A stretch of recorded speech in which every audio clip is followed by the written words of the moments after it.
media productions kandi turaturiho kubahereza ebirungi byonka kandi namwe tujye mufurida abana bawe bakuzanira film comedies. So muzankore media mutarugaho kandi tongere kubahereza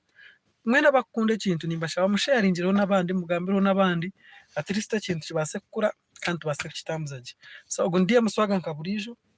kandi nyende kubakuraho muri muta murije. So erizoba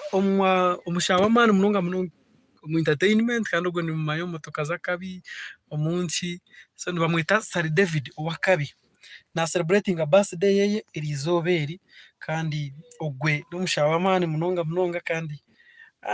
think teko bari singo batari singo konke kinkumanya we na Adera ogoye nabashimira amakuru agacencwire biniho some connection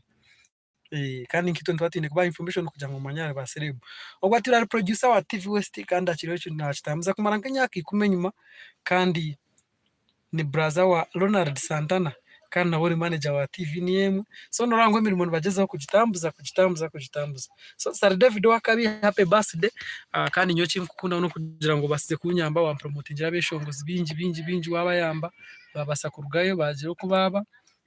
hando uri kubaterana munonga TV abana bono bakwasireho abana bona bingi barabiro mu mikono yawe. So Ssali David wa kabi Ssali D uri wata mongere kusubscribe Nkore media mu sharing kandi tugibuza ensi yona komeda abana bari no bazanira kubaretera film seri ya mana munonga itakwayo ya Tsasi with Evelyn bari munonga kungwa yakinga kandi niwe bari kumwendeza amazagwa kuko nabagambira ugu n'umwana wakabi munonga. So kintu nakitambuza je buzima na munonga gukora video ko bambo ku producinga video ativa aho kurwaninga ikintu kurwaninga system tero muziki kuteka bweshongoro n'ibindi byo musharinga Nkore media cyo nshondo kubasha batambuza video bano basa kuji downloading ukagirenga ka status yawe